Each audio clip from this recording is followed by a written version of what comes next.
Hey, what's going on, YouTubers? Want to talk about this rifle I purchased 2 years ago. This is a Ruger American Predator rifle, chambered in 6.5 Creedmoor.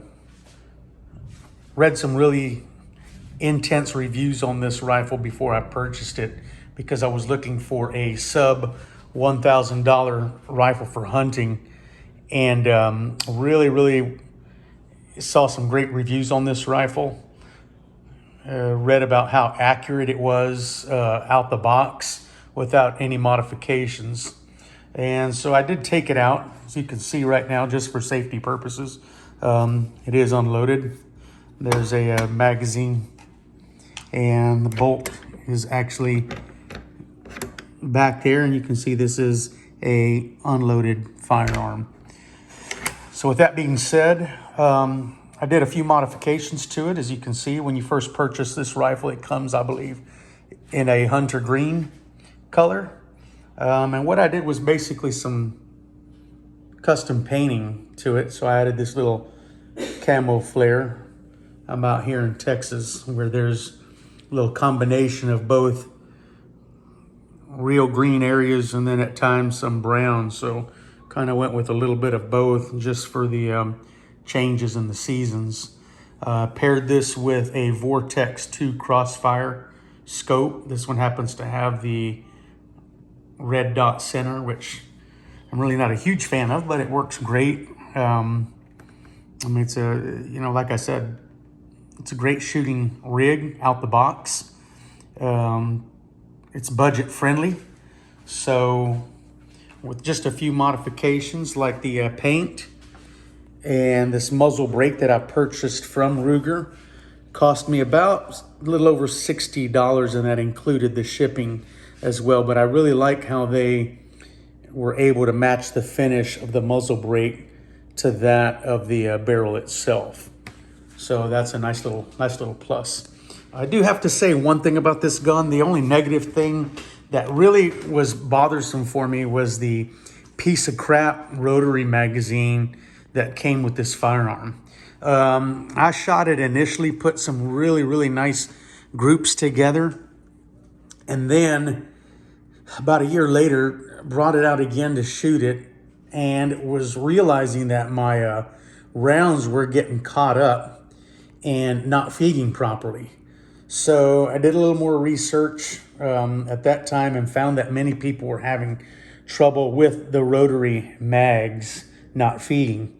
I tried to do a little troubleshooting on my own and just came to realize that those piece of crap plastic rotary mags are an enclosed circuit basically, and you can't take them apart to fix them.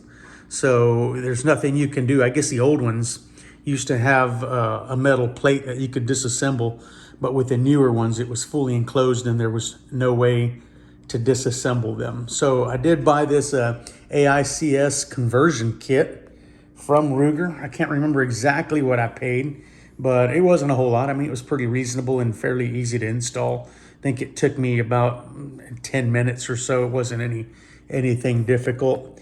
And then I went and bought these nice Magpul mags, which hold 5 rounds. After doing that, this thing really just loaded, I mean, smooth. I mean, it was like just really finessed out. I mean, didn't have any trouble feeding the rounds after that, and was just a plus for me because I was able to hold, I believe, like an extra 2 rounds, if I'm not mistaken, either 1 or 2 rounds. But after that, it's really been good. I mean, some guys, I did read that saying that there's just a little mild flex here in the fore end on this synthetic stock. I personally haven't had any issues, but there are some guys that are basically taking that synthetic stock and dremeling out the areas around the barrel, because this is a free-floating barrel. And as you can see there's a little bit of a gap there where it is free-floating. You can see it's not touching. But there are some people out there who are filing this little area down even more with a Dremel or sandpaper, And then to really stiffen this synthetic stock up, they're applying a sort of epoxy down here to really stiffen this thing up. I'm thinking about doing that.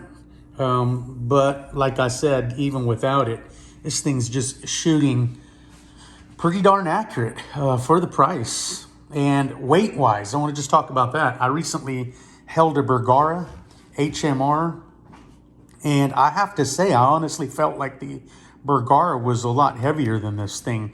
And that was without the Bergara being scoped. And I feel like this guy right here is lighter, even with the scope on it.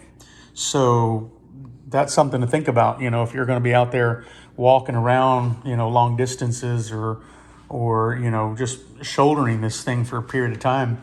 The trigger's fairly decent. I was able to adjust this trigger. It's got a nice trigger pull. It's much softer than what it was out the box. So I've really got this thing set pretty good. I haven't tested it fully to find out what the pound pull is, but be interested on doing that down the road. And then the only other thing I'd like to do is change out this bolt handle. Put something with a little bit more grip than this thing right here. But other than that, I'm happy. If you're looking for a very accurate, you know, budget-friendly rifle, get your bang for the buck, I think this is definitely a gun to look at. Really good. I'm really impressed. It's a really sharp looking firearm. Again, with the AICS conversion kit, I think you'll be happy. And way to go, Ruger, on this one. I hope that helps if you're out there shopping things.